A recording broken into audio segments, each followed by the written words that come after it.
JDS ಪಕ್ಷ ಸ್ಥಾಪನೆಯಾಗಿ 25 ವರ್ಷಗಳಾದ ಹಿನ್ನೆಲೆಯಲ್ಲಿ ರಜತ ಮಹೋತ್ಸವ ಯಶಸ್ವಿ. ಚಿಂತಾಮಣಿ ರಜತ ಮಹೋತ್ಸವದ ಅಂಗವಾಗಿ ಕೋಲಾರ ರಸ್ತೆಯ ಆಂಜನೇಯಸ್ವಾಮಿ ದೇವಾಲಯದಲ್ಲಿ ಪೂಜೆ ಸಲ್ಲಿಸಿ ಬೃಹತ್ ಪಾದಯಾತ್ರೆಗೆ ಎಂ ಕೃಷ್ಣಾರೆಡ್ಡಿ ಚಾಲನೆ ನೀಡಿದರು. ಕೋಲಾರ ವೃತ್ತ, ಚೇಳೂರು ವೃತ್ತ, ಬೆಂಗಳೂರು ವೃತ್ತ, ತಾಲ್ಲೂಕು ಆಡಳಿತ ಕಚೇರಿ ವೃತ್ತ, ಜೋಡಿ ರಸ್ತೆಯ ಮೂಲಕ ಪಿಸಿಆರ್ ಕಾಂಪ್ಲೆಕ್ಸ್, ಎಂಜಿ ರಸ್ತೆಯ ಮೂಲಕ ವೇದಿಕೆಯ ಕಾರ್ಯಕ್ರಮದ ಸ್ಥಳಕ್ಕೆ ಪಾದಯಾತ್ರೆ ತಲುಪಿತು.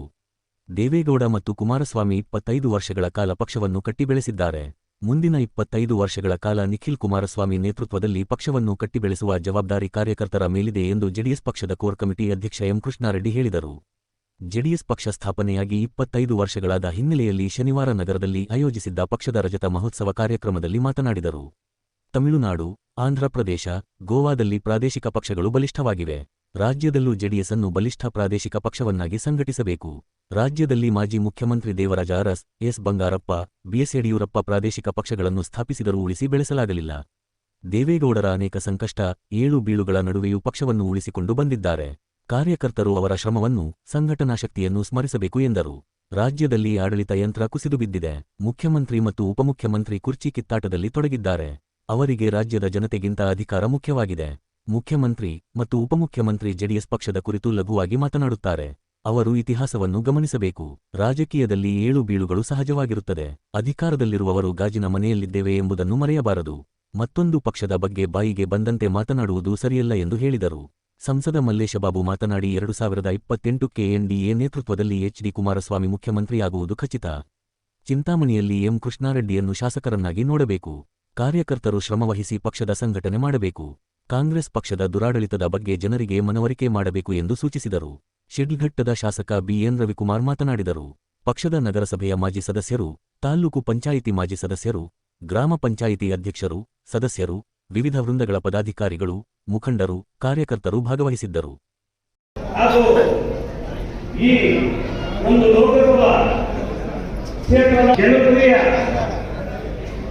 ಲೋಕಸಭಾ ಸದಸ್ಯರಾದಂತಹ ಮಲ್ಲೇಶ್ವರರು ಅಣ್ಣವರೇ, ವರ್ಷಗಳು ಒಂದು ಪಕ್ಷ ಪೂರೈಸಬೇಕಾದ್ರೆ ಅಷ್ಟು ಸುಲಭದ ಮಾತಲ್ಲ. ಯಾಕೆಂದ್ರೆ ನಾವು ಈಗ ಅನ್ನದಾನಿಯನ್ನು ಹೇಳಿದಾಗೆ ದೇವರಾಜ ಅರಸು ಅವರು ಬಹಳ ಮಹಾನ್ ನಾಯಕರು, ಹಿಂದುಳಿದ ವರ್ಗಗಳ ನಾಯಕರು ಅಂತ ಹೇಳಿದ್ರೆ ದೇವರಾಜ ಅರಸು ಅಂತ ಹೇಳಿದ್ರೆ ಇವತ್ತು ಕೂಡ ನಾವೆಲ್ಲರೂ ಕೂಡ ಸ್ಮರಿಸ್ತೇವೆ. ಅವರ ಜಯಂತಿಯನ್ನು ಕೂಡ ಆಚರಣೆ ಮಾಡ್ತೇವೆ. ಅವರ ಬಗ್ಗೆ ಗುಣಗಾನಗಳನ್ನ ನಾನೇ 2 ಬಾರಿ ಶಾಸಕರಾಗಿದ್ದಂತ ಸಂದರ್ಭದಲ್ಲಿ ಪ್ರತಿ ವರ್ಷ ದೇವರಾಜ ಅರಸು ಆ ಒಂದು ಜಯಂತಿ ದಿನ ಅವರ ಗುಣಗಾನವನ್ನು ಮಾಡ್ತಾ ಇದೆ. ಅಂದ್ರೆ ಬಡವರ ಬಗ್ಗೆ ಅಷ್ಟೊಂದು ಅಪಾರವಾದಂತ ಕಳಕಳಿ ಇಟ್ಕೊಂಡಿರ್ತಕ್ಕಂಥವ್ರು. ಅಂತವರು ಕೂಡ ಒಂದು ಪಕ್ಷ ಸ್ಥಾಪನೆ ಮಾಡಿ ಅವರು ಮಾಡ್ಲಿಕ್ಕಾಗ್ಲಿಲ್ಲ, ನಡೆಸ್ಲಿಕ್ಕಾಗ್ಲಿಲ್ಲ, ಆದ್ರೆ ಪಕ್ಷ ಮುಂದುವರಿಸಲಿಕ್ಕಾಗ್ಲಿಲ್ಲ. ಆದ್ರೆ ಅನೇಕ ಪಕ್ಷಗಳು ಸ್ಥಾಪನೆ ಆಗಿದ್ದಾವೆ. ಅನ್ನದಾನಿ ಹೇಳಿದಾಗೆ ಯಡಿಯೂರಪ್ಪನವರು ಪಕ್ಷ ಸ್ಥಾಪನೆ ಮಾಡಿದ್ರು, ವಿಲೀನ ಆದರು, ವಿಸರ್ಜನೆ ಆದರು. ಜನಾರ್ದನ ರೆಡ್ಡಿ ಅವರು, BSR ಶ್ರೀರಾಮುಲು ಅವರು ಅನೇಕರು ಮಾಡಿದ್ರು, ಆಗ್ಲಿಲ್ಲ.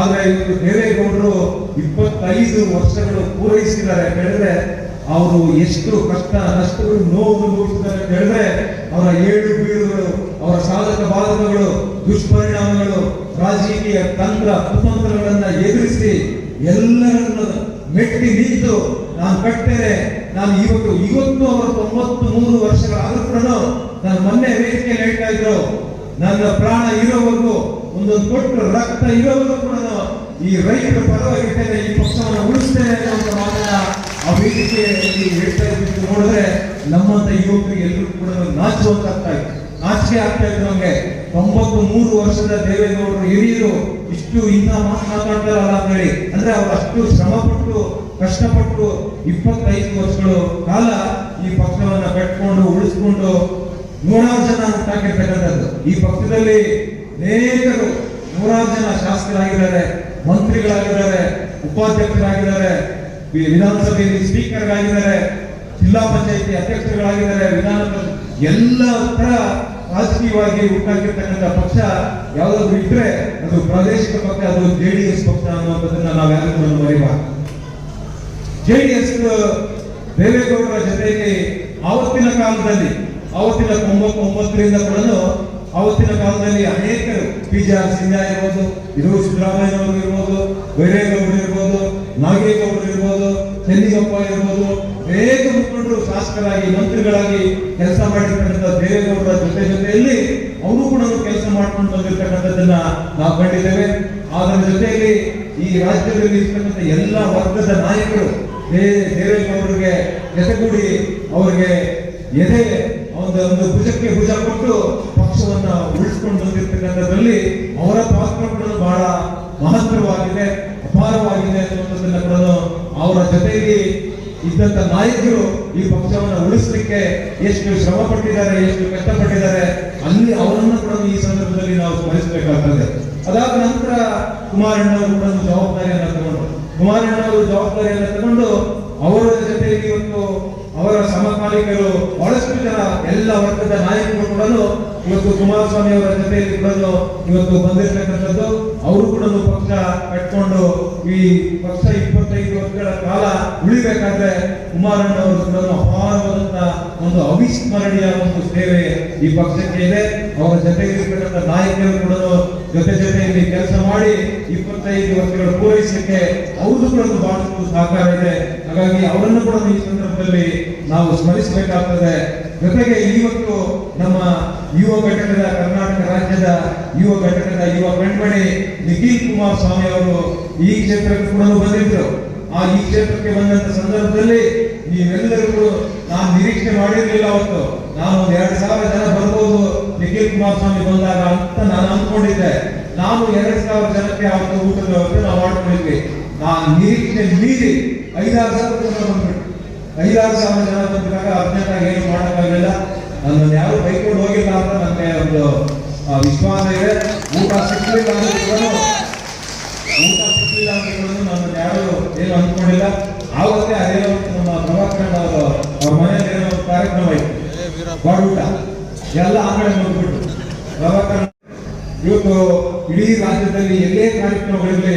ಮೊನ್ನೆ ಸಿಂಧನೂರ್ಗೆ ಹೋಗಿದ್ವಿ. ಸಿಂಧನೂರ್ಗೆ ಹೋದಾಗ ಅಲ್ಲಿ ನನ್ನ ಕೋರ್ ಕಮಿಟಿ ಅಧ್ಯಕ್ಷರು ನೀವು ಇರಬೇಕು ಅಂತ ಹೇಳಿ ಒಂದು ರೈತರ ಪ್ರೊಟೆಸ್ಟ್ ಅಲ್ಲಿ ಭಾಗವಹಿಸಿ ಅಲ್ಲಿ ಕೂಡ ಒಂದು ಪಾದಯಾತ್ರೆ ಮಾಡಿ, ಹಾಗಾಗಿ ಇವತ್ತು ನಿಖಿಲ್ ಅಣ್ಣವರು ಈ ಒಂದು ಪಕ್ಷದ ಜವಾಬ್ದಾರಿಯನ್ನು ತಗೊಂಡಿದ್ದಾರೆ. ನಾವು ಇವತ್ತು ದೇವೇಗೌಡರು ಕುಮಾರಸ್ವಾಮಿ ಅವರ ಆದಿಯಾಗಿ ಇವತ್ತು 25 ವರ್ಷಗಳ ಏನು ಪೂರೈಸಿ ಪಕ್ಷವನ್ನು ಬೆಳೆಸ್ಕೊಂಡು ಬಂದಿದ್ದಾರೆ. ಇವತ್ತು ನಾನು ನಿಮ್ಮೆಲ್ಲರ ಪರವಾಗಿ ನಿಖಿಲ್ ಅಣ್ಣವರಿಗೆ ಒಂದು ಭರವಸೆಯನ್ನು ಕೊಡ್ತಾ ಇದ್ದೇನೆ. ಮುಂದಿನ 25 ವರ್ಷಗಳ ಕಾಲ ಈ ಪಕ್ಷ ಉಳಿಬೇಕು ಅನ್ನುವಂಥದ್ದನ್ನ ನೀವೆಲ್ಲರ ಸಮ್ಮುಖದಲ್ಲಿ, ವೇದಿಕೆ ಮೇಲೆ ಇರ್ತಕ್ಕಂಥ ಎಲ್ಲ ನಮ್ಮ ಮುಖಂಡರ ಸಮ್ಮುಖದಲ್ಲಿ, ನೀವೆಲ್ಲರ ಸಮ್ಮುಖದಲ್ಲಿ ನಿಖಿಲ್ ಅಣ್ಣವರಿಗೆ ಒಂದು ಭರವಸೆಯನ್ನು ಕೊಡ್ತಾ ಇದ್ದೇನೆ. ಕೊಡ್ಬೋದಾ? ಒಂದು ಭರವಸೆಯನ್ನು ನಿಮ್ಮ ವಿಶ್ವಾಸದ ಮೇಲೆ ಕೊಡ್ತಾ ಇದ್ದೀನಿ. ಕೊಡಬಹುದಾ? ಮುಂದಿನ 25 ವರ್ಷಗಳ ಕಾಲ ಈ ಪಕ್ಷ ನಿಖಿಲ್ ಅಣ್ಣವರ ನೇತೃತ್ವದಲ್ಲಿ ಮುಂದಿನ 25 ವರ್ಷಗಳ ಕಾಲ ಈ ಪಕ್ಷವನ್ನು ಉಳಿಸ್ತೇವೆ, ಈ ಪಕ್ಷವನ್ನು ಕಟ್ಟುತ್ತೇವೆ ಅನ್ನುವಂಥ ಮಾತನ್ನ ನಿಮ್ಮೆಲ್ಲರ ಸಮ್ಮುಖದಲ್ಲಿ ಇವತ್ತು ನಿಖಿಲ್ ಅಣ್ಣವರಿಗೆ ಇವತ್ತು ಸಂದೇಶವನ್ನು ನಾನು ಕೊಡ್ತಾ ಇದ್ದೇನೆ. ಈ ಪಕ್ಷ ಉಳಿಬೇಕು. ಇವತ್ತು ದಕ್ಷಿಣ ಭಾರತದಲ್ಲಿ ಪ್ರಾದೇಶಿಕ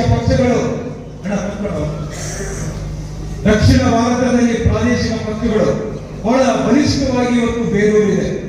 ಆದ್ರೆ ಕರ್ನಾಟಕದಲ್ಲಿ ನಾವು ಕೂಡ ಏನು ಹಿಂದೆ ಬಿದ್ದಿಲ್ಲ. ನಾವು ಕರ್ನಾಟಕ ರಾಜ್ಯವನ್ನು ಆಳಿರ್ತಕ್ಕಂಥ ಪಕ್ಷ ಇದು. ಯಾರು ಚಿಂತೆ ಮಾಡಬೇಕಾಗಿಲ್ಲ. ದೇಶವನ್ನು ಆಳಿರ್ತಕ್ಕಂಥ ಪಕ್ಷ ಇದು. ಕರ್ನಾಟಕ ರಾಜ್ಯವನ್ನು ಕೂಡ ಆಳಿದ್ದೀವಿ. ರಾಷ್ಟ್ರೀಯ ಪಕ್ಷಗಳು ಇವತ್ತೇನು ರಾಜ್ಯವನ್ನು ಆಳಿದ್ದಾರೆ, ದೇಶವನ್ನು ಆಳ್ತಾ ಇದ್ದಾರೆ. ನಾವು ಕೂಡ ಕರ್ನಾಟಕ ರಾಜ್ಯವನ್ನು ಆಳಿದ್ದೀವಿ. ಇದನ್ನು ಯಾರಿಗೂ ಕೂಡ ಮರೆಯಕ್ಕಾಗೋದಿಲ್ಲ. ನಾವು ದೇಶದಲ್ಲಿ ಕೂಡ 11 ತಿಂಗಳು ದೇವೇಗೌಡರು ಈ ದೇಶವನ್ನು ಆಳಿರ್ತಕ್ಕಂಥದ್ದು.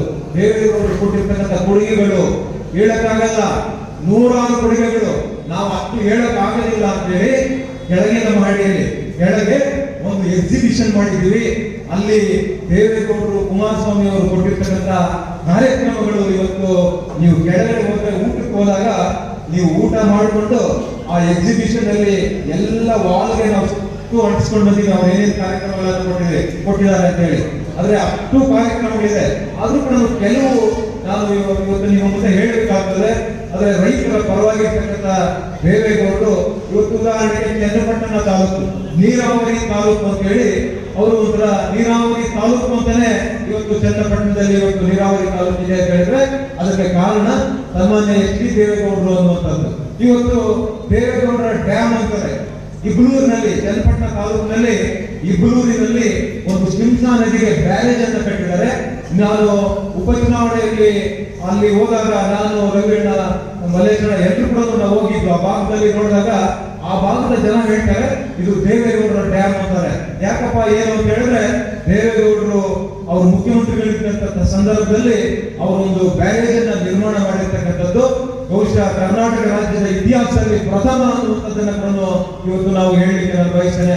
ಇವತ್ತು ನೀವು ಕೃಷ್ಣ ಜಲಭಾಗ್ಯ ಬಾಂಡ್ಗಳನ್ನ ವಿತರಣೆ ಮಾಡಿ, ಇವತ್ತು ಕೃಷ್ಣ ಜಲಭಾಗ್ಯ ಬಾಂಡ್ಗಳನ್ನ ವಿತರಣೆ ಮಾಡಿ ಆ ಒಂದು ಕೃಷ್ಣಾ ನದಿಯ ಪಾತ್ರದಲ್ಲಿ ಸಾವಿರಾರು ರೈತರಿಗೆ ಸಾವಿರಾರು ಎಕರೆಗಳಿಗೆ ನೀರು ಪೂರೈಸತಕ್ಕಂಥ ಕೀರ್ತಿ ಇವತ್ತು ಯಾರಾದ್ರೂ ಇದ್ರೆ ಅದು ಸನ್ಮಾನ್ಯ ದೇವೇಗೌಡರು ಅನ್ನುವಂಥದ್ದನ್ನ ನಾವೆಲ್ಲರೂ ಕೂಡ ಮರೆಯಲಾಗದೆ. ಬಲಿಷ್ಠವಾಗಿದೆ.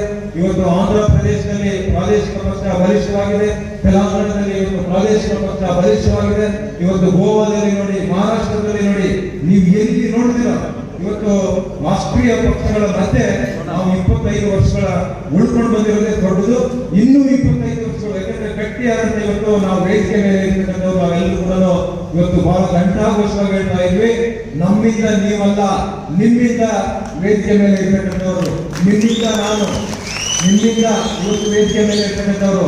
ನೀವಿಲ್ಲ ಅಂದ್ರೆ ಜೆ.ಕೆ. ಕೃಷ್ಣಾರೆಡ್ಡಿ ಏನಿಲ್ಲ, ಇನ್ನೊಬ್ರು ಇಲ್ಲ, ಇನ್ನೊಬ್ರು ನೀವಿದ್ರೆ ಮಾತ್ರ ನೀವು ಉಳ್ಕೊಂಡಿರೋದು ಗಟ್ಟಿಯಾಗಿ ಜೀವಂತವಾಗಿ ಈ ಪಕ್ಷದ ಬಾವುಟವನ್ನು ಹಿಡಿದು ಇವತ್ತು ಈ ಪಕ್ಷ ಉಳಿಬೇಕು.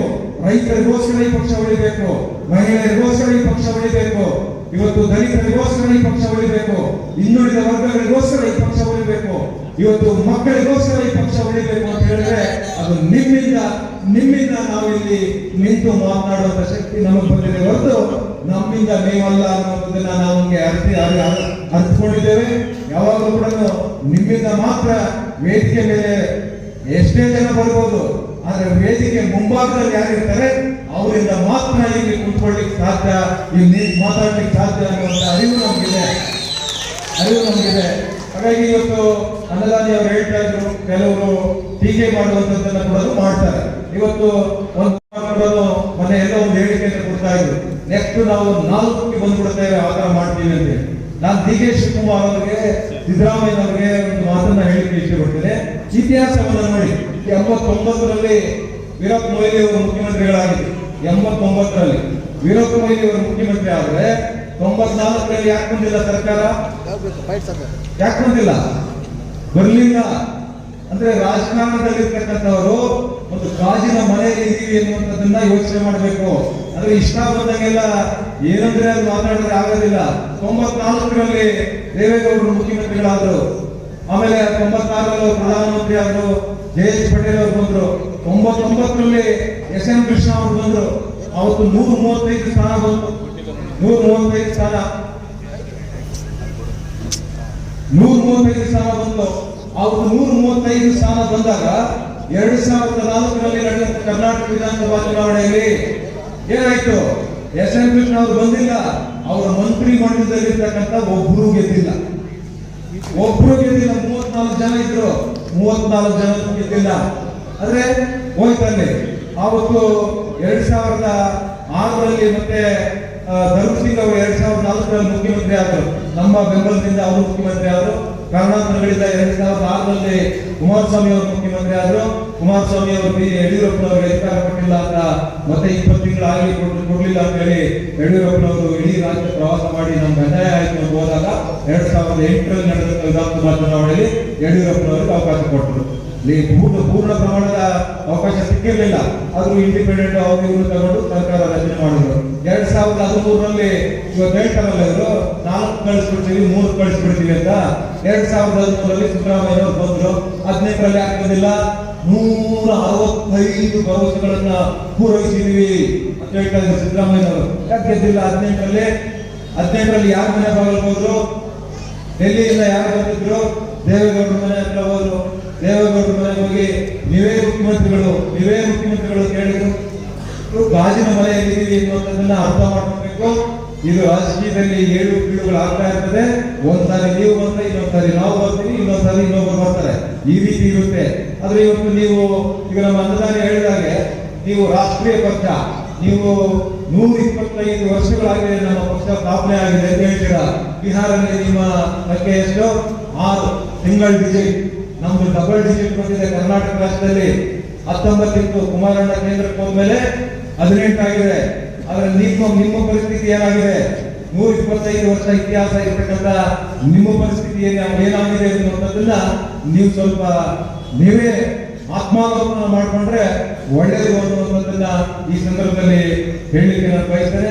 ಇವತ್ತು 2006ರಲ್ಲಿ ಮುಖ್ಯಮಂತ್ರಿಗಳಿದ್ದಾಗ, ಅಣ್ಣ ನಮ್ಮ ಮನೆಗಳಲ್ಲಿ ನಮ್ಮ ಕುಟುಂಬಗಳೆಲ್ಲ ನಾಶ ಆಗ್ತಾ ಇದ್ದಾವೆ, ನೀವು ದಯಮಾಡಿ ನಮ್ಮ ನೆರವು ಬರಬೇಕು, ಸಾರಾಯಿ ನಿಷೇಧ ಮಾಡಬೇಕು, ಲಾಟರಿ ನಿಷೇಧ ಮಾಡಬೇಕು ಅಂತ ಹೇಳಿದಾಗ ಅವತ್ತು ಸಾರಾಯಿ ಆ ಹೆಣ್ಣು ಮಕ್ಕಳು ಕಣ್ಣೀರಾಗ್ತಾ ಇರ್ತಕ್ಕಂಥದ್ದನ್ನ ನೋಡಿ ಸಾರಾಯಿ ನಿಷೇಧ ಮಾಡಿದ್ರು, ಲಾಟರಿ ನಿಷೇಧ ಮಾಡಿದ್ರು.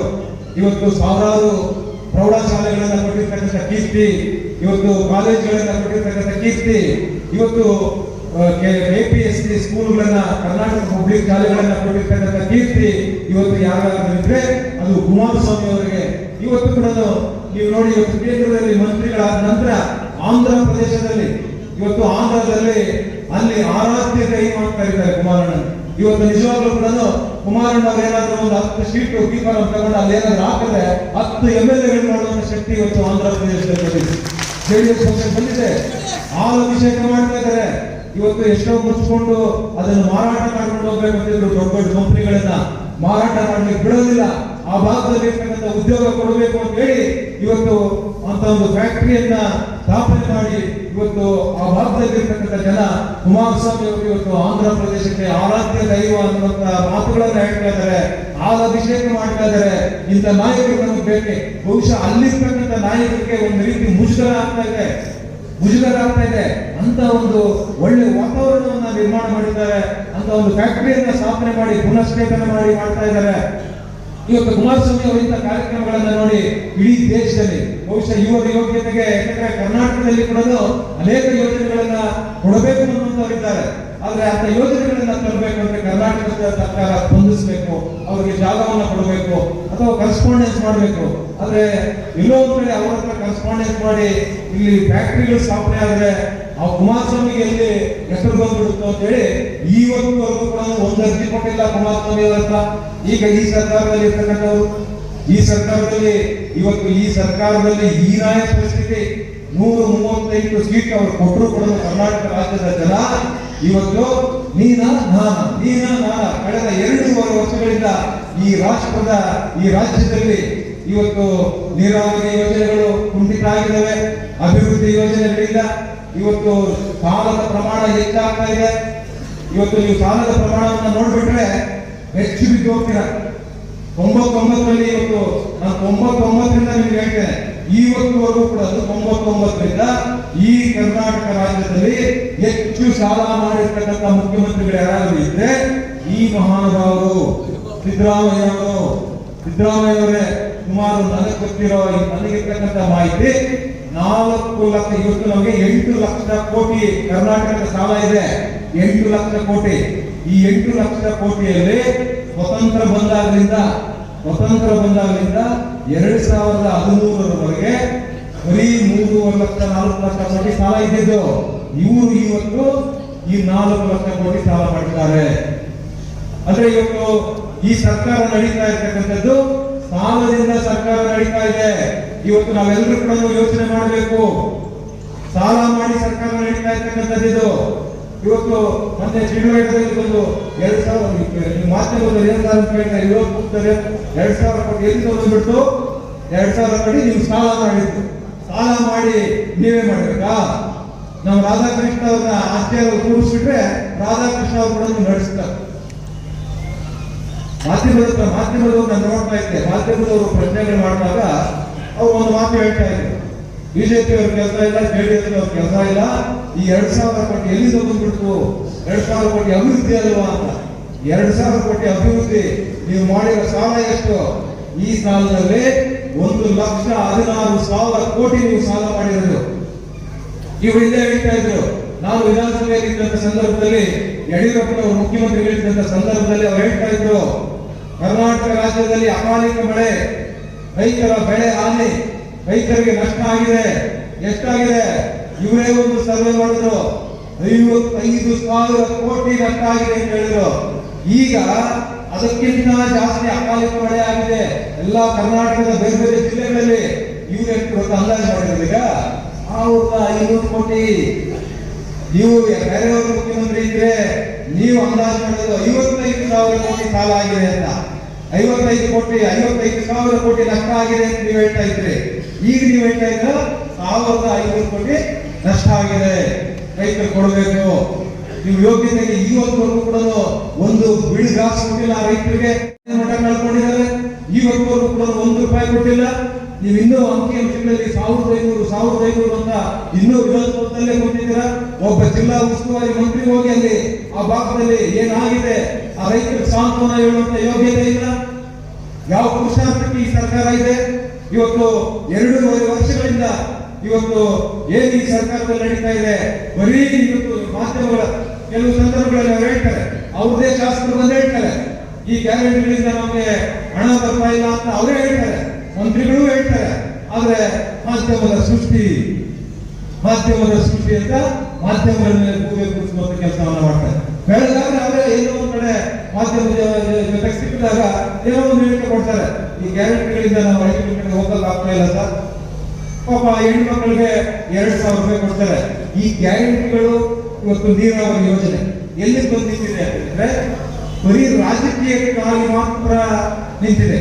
ಹೇಗೆ ಅಂದ್ರೆ ಇವತ್ತು ನೀವು ಗ್ಯಾರಂಟಿ ಹೆಣ್ಣು ಮಕ್ಕಳಿಗೆ ಪ್ರತಿ ತಿಂಗಳು $2,000 ಕೊಡ್ತೀವಿ ಅಂತ ಹೇಳಿದ್ರು. ಫಸ್ಟ್ 3 ತಿಂಗಳು ಕೊಟ್ಟಿಲ್ಲ, 3 ತಿಂಗಳು ಆದ್ಮೇಲೆ ಒಂದು 2-3 ತಿಂಗಳು ಕೊಟ್ಟರು, ಆಮೇಲೆ ನಿಲ್ಲಿಸಿದ್ರು. ಈಗ ಎಲ್ಲಿ ಬಂದಿದೆ ಅಂದ್ರೆ ಈಗ ಅದು ರಾಜಕೀಯವಾಗಿ ಒಂದು ನಿಲ್ಲಿಸ್ಕೊಂಡಿದ್ದಾರೆ. ಏನಾದ್ರೂ ಉಪಚುನಾವಣೆ ಅಂದ್ರೆ ಆವತ್ತು ಒಂದು 5-6 ತಿಂಗಳು ಬಾಕಿ ಇಟ್ಕೊಂಡಿರೋದು, ಆ ಉಪಚುನಾವಣೆ ಗೆಲ್ಲೋದಕ್ಕೆ 5-6 ತಿಂಗಳಿಗೆ ಒಂದೇ ಸರಿ ಹಾಕ್ಬಿಡ್ತಾರೆ. ಈಗ ಗ್ರಾಮ ಪಂಚಾಯತಿ ನಿನ್ನೆನೋ 2,000 ಬಂದಿದೆ ಅಂತ ಬಂದಿದೆ. 2,000 ನಿನ್ನೆ ಬಂದಿದೆ, ನಿನ್ನೆ 2,000. ಇದು ಯಾವ ಚುನಾವಣೆ ಅಲ್ಲ, ಬೆಳಗ್ಗೆ ಯಾವ ಹೇಳಿದ ನಮಗೆ ಯಾವ್ದು ಚುನಾವಣೆ ಇವಾಗ ಇದು ಯಾಕೆ ಬಂದು 2,000 ಅಂತ ಯೋಚನೆ ಮಾಡ್ತಾ ಇದ್ದೆ. ಈಗ ನೆಕ್ಸ್ಟ್ ಗ್ರಾಮ ಪಂಚಾಯತಿ ಚುನಾವಣೆ ಯಾವಾಗ ಮಾಡ್ತೀವಿ ಅಂತ ತಿಳ್ಕೊಂಡು 5-6 ತಿಂಗಳು ಬಿಲ್ಡಿಂಗ್ ಇಟ್ಕೊಂಡಿರ್ತಾರೆ. 5-6 ತಿಂಗಳಿಗೆ ನಿಮಗೆ ಗ್ರಾಮ ಪಂಚಾಯತಿ ಚುನಾವಣೆ ಆಗ್ತಾರೆ. ನಗರಸಭೆ ಚುನಾವಣೆ ಬಂದಾಗ ಅದಕ್ಕಾಗುವಂಥದ್ದು, ಇವತ್ತು ಜಿಲ್ಲಾ ಪಂಚಾಯತಿ ತಾಲೂಕ್ ಪಂಚಾಯತಿ ಬಂದ್ರೆ ಅದಕ್ಕಾಗುವಂಥದ್ದು. ಈ ರೀತಿ ಚುನಾವಣೆಗಳಿಗೆ ಸೀಮಿತ ಆಗಿದೆ. ಇವತ್ತು ನೀರಾವರಿ ಯೋಜನೆಗಳು ಸಿದ್ದರಾಮಯ್ಯ ಅವರು ಹೇಳ್ತಾ ಹಿಂದೆ ಅವರು 2013ರಲ್ಲಿ ಮುಖ್ಯಮಂತ್ರಿ ಇದ್ದಾಗ ನಾನು 50,000 ಕೋಟಿ ಮೀಸಲಿಡ್ತೇನೆ ನೀರಾವರಿ ಯೋಜನೆಗಳಿಗೆ ಅಂತ ಹೇಳಿ 50,000 ಕೋಟಿ ಮೀಸಲಿಡ್ತೀನಿ ನೀರಾವರಿ ಯೋಜನೆಗಳಿಗೆ. ಇವತ್ತು ನೀರಾವರಿ ಯೋಜನೆಗಳಿಗೆ 50,000 ಕೋಟಿ ಅಲ್ಲ, ಇವರು 5,000 ಕೋಟಿ ಕೂಡ ಮೀಸಲಿಟ್ಟಿಲ್ಲ. ಇವತ್ತು ಅದು ಕೂಡ ಎಲ್ಲಿ ಬಂದಿದೆ ಅಂದ್ರೆ 2014ರಲ್ಲಿ 2013ರಲ್ಲಿ ಇವರು ಮುಖ್ಯಮಂತ್ರಿ ಆದ 2014ರಲ್ಲಿ ಲೋಕಸಭಾ ಚುನಾವಣೆ ಬಂತು. ಲೋಕಸಭಾ ಚುನಾವಣೆ ಬಂದಂತ ಸಂದರ್ಭದಲ್ಲಿ ಚಿಕ್ಕಬಳ್ಳಾಪುರದಲ್ಲಿ ಎತ್ತಿನ ಹೊಳೆ ಯೋಜನೆ ಶಂಕುಸ್ಥಾಪನೆಯನ್ನು ಮಾಡಿದ್ರು. ಇಲ್ಲಿ ಚಿಕ್ಕಬಳ್ಳಾಪುರದಲ್ಲಿ ಇದು ಮಾಡಬೇಕಾಗಿದ್ದಲ್ಲಿ ಸಕಲೇಶ್ಪುರದ ಹತ್ರ ಮಾಡಬೇಕಾಗಿತ್ತು. ಎಲ್ಲಿ ನಾವು ಪ್ರಾರಂಭ ಮಾಡ್ತೀವಿ ಅಲ್ಲಿ ಮಾಡಬೇಕಾಗಿತ್ತು. ಆದ್ರೆ ಅವರು ಅಲ್ಲಿ ಮಾಡಿಲ್ಲ, ಇಲ್ಲಿ ಮಾಡಿದ್ರು, ಚಿಕ್ಕಬಳ್ಳಾಪುರದಲ್ಲಿ ಮಾಡಿದ್ರು. ಯಾಕೆ ಮಾಡಿದ್ರು? ವೀರಪ್ಪ ಮೊಯ್ಲಿ ಅವರು ಗೆಲ್ಲಬೇಕಾಗಿತ್ತು. ಲೋಕಸಭಾ ಚುನಾವಣೆಯಲ್ಲಿ ಡೆಲ್ಲಿಯಿಂದ ಯಾರು ಹೇಳಿದ್ರು ಪಾಪ ನೀವು ಅದೇನ್ ಮಾಡ್ತೀರೋ ಗೊತ್ತಿಲ್ಲ, ಸಿದ್ದರಾಮಯ್ಯನವರೇ ವೀರಪ್ಪ ಮೊಯ್ಲಿ ಅವರು ಗೆದ್ದು ಬರಬೇಕು, ಪಾರ್ಲಿಮೆಂಟ್ ಬರಬೇಕು ಅಂತ ಹೇಳಿದ್ರು. ಆವತ್ತು ಚಿಕ್ಕಬಳ್ಳಾಪುರದಲ್ಲಿ ಎತ್ತಿನ ಹೊಳೆ ಯೋಜನೆ ಶಂಕುಸ್ಥಾಪನೆ ಮಾಡಿದ್ರು. ಅವ್ರು ಹೇಳಿದ್ರು ಶಂಕುಸ್ಥಾಪನೆಯನ್ನು ಮಾಡಿ ನಾವು ಕೂಡ ವೇದಿಕೆಯಲ್ಲಿದ್ವಿ, 3 ವರ್ಷದಲ್ಲಿ ನಿಮ್ಗೆ ನೀರು ಕೊಡ್ತೀವಿ ಅಂತ ಹೇಳಿದ್ರು. 3 ವರ್ಷ ಯಾಕೆ ಹೇಳಿದ್ರು? 17ರಲ್ಲಿ ಕೊಡ್ತೀವಿ ಅಂತ ಹೇಳಿದ್ರು. 17ರಲ್ಲಿ ಯಾಕೆ ಕೊಡ್ತೀವಿ ಅಂತ ಹೇಳಿದ್ರು? 18ರಲ್ಲಿ ಮತ್ತೆ ಚುನಾವಣೆ ಬರ್ತಾ ಇತ್ತಲ್ಲ, ಆ ಚುನಾವಣೆ ಗೆಲ್ಲೋದಕ್ಕೆ ಹೇಳಿದ್ರು. ಆದ್ರೆ 3 ವರ್ಷದಲ್ಲಿ ಇವರು ನೀರು ಕೊಡಕ್ ಆಗಲಿಲ್ಲ. ಜನ ಏನ್ ಮಾಡಿದ್ರು? ಸಾಕು ಹೇಳಿರಪ್ಪ, ನೀನು ಈ ಸುಳ್ಳು ಭರವಸೆಗಳನ್ನ ಕೇಳಿ ನಾವು ಸಾಕಾಗಿದೆ ಅಂತ ಹೇಳಿ ಅವತ್ತು ಸರ್ಕಾರ ಇದ್ದಿದ್ದು 165 ಪ್ರಣಾಳಿಕೆಯಲ್ಲಿ ಕೊಟ್ಟಿರ್ತಕ್ಕಂಥ ಭರವಸೆಗಳನ್ನ ಈಡೇರಿಸುತ್ತೀವಿ ಅಂತ ಹೇಳಿದ್ರಲ್ಲ, ಯಾಕೆ ಕೊಟ್ಟಿಲ್ಲ? ನಿಮ್ಮ ಸುಳ್ಳು ಭರವಸೆಗಳಿಂದ ನಿಮ್ಮನ್ನ ವಾಪಸ್ ಕಳಿಸಿದ್ರು. ಅವತ್ತೇನೋ ಪಾಪ ನಾವು ಗೆದ್ದಿದ್ವಿ, ಒಂದಷ್ಟು ನಾವು ಕೂಡ 38 ನಾವು ಗೆದ್ದಿದ್ವಿ. ನಮ್ಮ ಸಹಕಾರ ತಗೊಂಡು ಸಮ್ಮಿಶ್ರ ಸರ್ಕಾರ ರಚನೆ ಮಾಡಿದ್ರು, ನೀವೇ ಮುಖ್ಯಮಂತ್ರಿಗಳು ಘೋಷಣೆ ಮಾಡಿದ್ರು, ಅವ್ರ ಸರ್ಕಾರ ಆಯ್ತು. ಬಹುಶಃ ಇವತ್ತು ಪ್ರಿಯಾಂಕ್ ಖರ್ಗೆ ಅವರು ಕೂಡ ಮಾತು ಹೇಳ್ತಾ ಇರ್ತಾರೆ, ದೇವೇಗೌಡರು ಈ ಕೋರ್ ಕಮಿಟಿಯ ಅಧ್ಯಕ್ಷರಾಗಿ ಕೆಲಸ ಮಾಡ್ತಾ ಇದ್ರು. ಅವರ ನಂತರದಲ್ಲಿ ನಮ್ಮ ಪಕ್ಷದ ಹಿರಿಯರು ಮಾಜಿ ಶಾಸಕರಾದಂತ ನಿಮ್ಮೆಲ್ಲರ ಪ್ರೀತಿಯ JK ಕೃಷ್ಣಾರೆಡ್ಡಿ ಅವರನ್ನ ಕೋರ್ ಕಮಿಟಿ ಅಧ್ಯಕ್ಷರಾಗಿ ಮಾಡಿರೋದಕ್ಕೆ ಮೊದಲನೇದಾಗಿ ಅವರಿಗೆ ನಾನು ವೈಯಕ್ತಿಕವಾಗಿ ಎಸ್ಸಿ ಸಮಿತಿಯ ಪರವಾಗಿ ನಾನು ಅಭಿನಂದನೆಗಳನ್ನು ಸಲ್ಲಿಸ್ತೇನೆ. ಜೊತೆಗೆ ನೀವು ವೇದಿಕೆ ಮೇಲೆ ನಮ್ಮ ರಾಷ್ಟ್ರೀಯ ನಾಯಕರು, ರೈತರ ಜೀವನಾಡಿ, ಈ ದೇಶ ಕಂಡಂತ ಅಪ್ರತಿಮ ನಾಯಕ ಸನ್ಮಾನ್ಯ ದೇವೇಗೌಡಜಿಯವರು, ಈ ರಾಜ್ಯದ ರೈತರ ಕಣ್ಮಣಿ ಸನ್ಮಾನ್ಯ ಕುಮಾರಣ್ಣನವರಿಗೆ ನಿಮ್ಮೆಲ್ಲರ ಪರವಾಗಿ ಅವ್ರನ್ನ ಕೋರ್ ಕಮಿಟಿ ಅಧ್ಯಕ್ಷರು ಮಾಡೋದಕ್ಕೆ ನಾನು ಅಭಿನಂದನೆಗಳನ್ನ ಸಲ್ಲಿಸಲಿಕ್ಕೆ ಬಯಸ್ತಾ ಇದ್ದೇನೆ. ನಮ್ಮ ಯುವ ನಾಯಕರು ನಿಖಿಲ್ ಕುಮಾರಸ್ವಾಮಿ ಅವರು ಈಗಾಗಲೇ ರಾಜ್ಯದಾದ್ಯಂತ ಇವತ್ತು ಸದಸ್ಯತ್ವ ನೋಂದಣಿಯನ್ನ ಮಾಡಲಿಕ್ಕೆ ಪ್ರವಾಸವನ್ನ ಮಾಡ್ತಾ ಇದ್ದಾರೆ. ಬಹಳ ಯಶಸ್ವಿಯಾಗಿ ಮಾಡ್ತಾ ಇದ್ದಾರೆ. ಇನ್ನು ಕೂಡ ಹಲವಾರು ಕ್ಷೇತ್ರಗಳು ಬಾಕಿ ಇದ್ದಾವೆ. ಈಗ ಒಂದು 50-55 ಕ್ಷೇತ್ರ ಪ್ರವಾಸ ಮಾಡಿರ್ಬೇಕು ಅವರು. ಇನ್ನೂ ಒಂದು 15-20 ಅವ್ರ ಟಾರ್ಗೆಟ್. ನಾನು ಎಷ್ಟು ಪ್ರಯತ್ನ ಮಾಡಬೇಕು ಅಂತಕ್ಕಂಥ ವಿಚಾರವನ್ನ ಅವರು ಮಾಡಿದ್ದಾರೆ. ಇನ್ನೊಂದು 30-40 ಕ್ಷೇತ್ರಗಳು ಇವತ್ತು ಪ್ರವಾಸ ಮಾಡಬೇಕಾಗಿದ್ದಾರೆ. ಬಹುಶಃ ಚಿಂತಾಮಣಿ ಮುಗಿದಿದೆಯಾ ಕೃಷ್ಣ ಆಯ್ತಾ? ಚಿಂತಾಮಣಿ ಕ್ಷೇತ್ರದಲ್ಲಿ ಸದಸ್ಯತ್ವ ನೋಂದಣಿ ಆಗಿದೆ. ಬಹುಶಃ ಮಧ್ಯದಲ್ಲಿ ಸ್ವಲ್ಪ ನೀವೆಲ್ಲ ಬ್ರೇಕ್ ಮಾಡಿ ಸ್ವಲ್ಪ ಮುಂದುವರಿಸಿ ಸ್ವಲ್ಪ ಜಾಸ್ತಿ ಸದಸ್ಯತ್ವವನ್ನು ನೋಂದಣಿ ಮಾಡಬೇಕು ಅಂತೇಳಿ, ಡಿಜಿಟಲ್ ಸದಸ್ಯತ್ವವನ್ನು ನೋಂದಣಿ ಮಾಡಬೇಕು ಅಂತೇಳಿ ನಿಮ್ಮೆಲ್ಲರಿಗೂ ಕೂಡ ನಾನು ಕಳಕಳಿಯಿಂದ ಮನವಿ ಮಾಡಿಕೊಳ್ಳಿಕ್ಕೆ ಬಯಸ್ತೇನೆ. ಅನೇಕ ಪಕ್ಷಗಳು ಹುಟ್ಟಿದಾವೆ, ಅನೇಕ ಪಕ್ಷಗಳು ಹಾಗೆ ಅಸ್ತಿತ್ವವನ್ನು ಕಳ್ಕೊಂಡಿದ್ದಾವೆ, ಪ್ರಾದೇಶಿಕ ಪಕ್ಷಗಳು. ಆದರೆ ಈ ದೇಶದಲ್ಲಿ, ಈ ರಾಜ್ಯದಲ್ಲಿ ಇವತ್ತು ಕೊನೆವರೆಗೂ ಉಳ್ಕೊಂಡು 25 ವರ್ಷವನ್ನು ನಾವು ದಾಟಿದೆ ಅಂತಕ್ಕಂಥ ಯಾವ್ದಾದ್ರು ಒಂದು ಪಕ್ಷ ಇದೆ ರಾಜ್ಯದಲ್ಲಿ, ದೇಶದಲ್ಲಿ, ಅದು ಸನ್ಮಾನ್ಯ ದೇವೇಗೌಡಜಿಯವರ ಜಾತ್ಯತೀತ ಜನತಾದಳ ಅಂತಕ್ಕಂಥದ್ದು ಬಹಳ ನಾವು ಹೆಮ್ಮೆಯಿಂದ ಇವತ್ತು ನಾವೆಲ್ಲರೂ ಕೂಡ ಹೇಳಿಕೊಳ್ಬೇಕಾಗಿದೆ. ಬಂಗಾರಪ್ಪನವ್ರ ಪಕ್ಷ ಕಟ್ಟಿದ್ರು, ಯಡಿಯೂರಪ್ಪನವ್ರ ಪಕ್ಷ ಕಟ್ಟಿದ್ರು, ಶ್ರೀರಾಮುಲು ಪಕ್ಷ ಕಟ್ಟಿದ್ರು, ದೇವರಾಜು ಅರಸವರು ಪಕ್ಷ ಕಟ್ಟಿದ್ರು. ಈ ರಾಜ್ಯದಲ್ಲಿ ಯಾವ ಪ್ರಾದೇಶಿಕ ಪಕ್ಷನೂ ಕೂಡ 5 ವರ್ಷ ಉಳ್ಕೊಂಡಿಲ್ಲ. ಆದ್ರೆ 25 ವರ್ಷ ಉಳ್ಕೊಂಡಿರೋದು ರಜತ ಮಹೋತ್ಸವ ಆಚರಿಸ್ತಾ ಇರ್ತಕ್ಕಂಥ ಪಕ್ಷ ಯಾವುದು ಈ ರಾಜ್ಯದಲ್ಲಿ? ಯಾವುದು? JDS ಪಕ್ಷ.